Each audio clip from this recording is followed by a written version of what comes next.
Hey everybody, welcome back to Super Comic Fun Time. I'm Douglas and I am on vacation. So in the first part of this video I told you that I had hoped to read 2 issues a day. Well, that didn't happen. I only read the first one, and so much happened that I thought I should talk about it a little bit in my makeshift way. So the first issue has this big long introduction from Dick Giordano. So this book is by John Byrne, Giordano, and then like you've got Tom Zuclo is the colorless. Yeah, I'm not sure. Zucco, and John Costanana is the letterer, and Andy Heffer is Helfer is the editor. So sorry for butchering that, but I'm on vacation. So yeah, you got this big long thing, and it talks about Superman from Dick Giordano's perspective.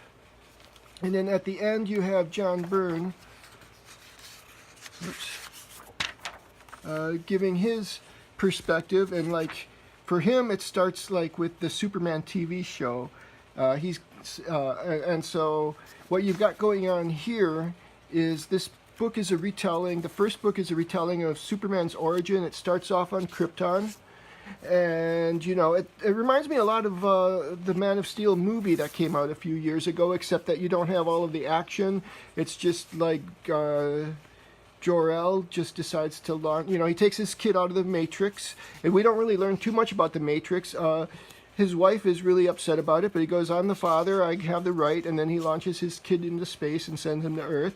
And then I like this, like, there's this artist, this Midwest artist, and I think this might be where this is comes from. Someday I'll go to our museum in Madison, and I'll show you this picture.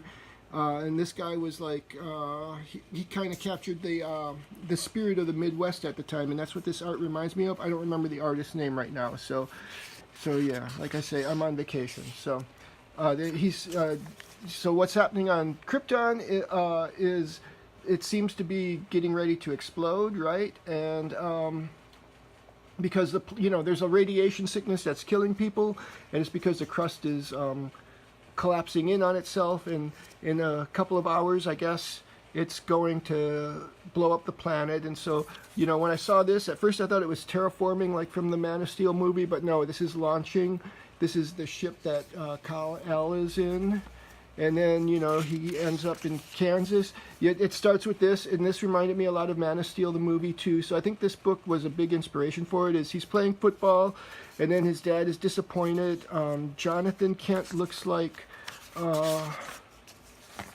yeah, like this Vince Lombardi from the Green Bay Packers in the 60s. And so, yeah, this story actually takes place sort of, it takes place after Sputnik, because, you know, this is like more present day. I don't know when this would be, like early 70s, something like that. But they find the spaceship, Ma and Pa Kent.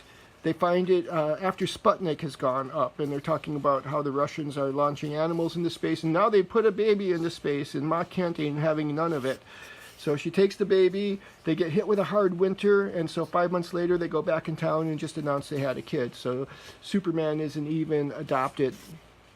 And then, like, you know, he kind of finds out he can fly, and so that's one thing that I didn't like about this story, is like Pa Kent is saying, you know, you're disappointing me, son, but Kal-El already knew he could fly, so I don't know why he was playing football with regular kids. It seems like he'd be way overpowered at that point.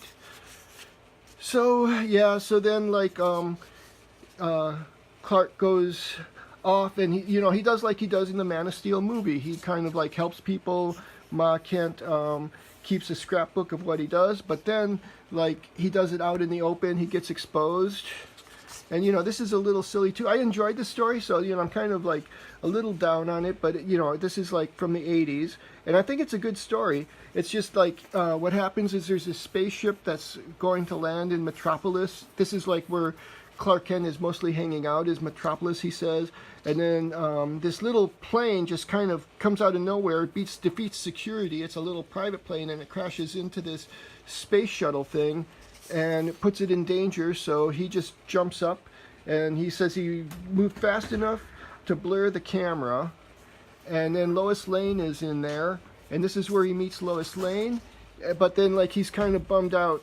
I mean, this is all being told in flashback. He's like back in his room saying, like, you know, everybody wanted a piece of me. So then what they decide to do is they come up with a disguise for him. They come up with the costume.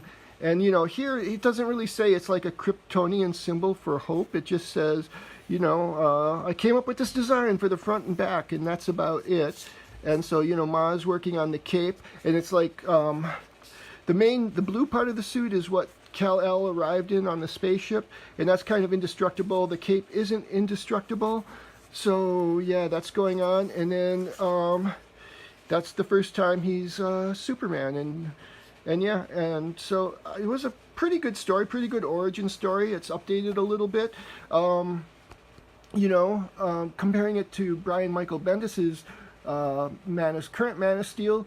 That one, the first issue of that was a little better. Of course, I'm hoping that this one will get better as it goes. I started to look at this one when I decided to make the video, and this one looks like it's going to be more about Lois Lane. So I've only gotten this far where, you know, Perry White sees Superman flying behind her, and he's like, oh my god, what's up? And then I thought, oh, I should make the video for the first one first. So, okay, this is Super Comic Fun Times travel vlog coming to you from Viroqua, Wisconsin.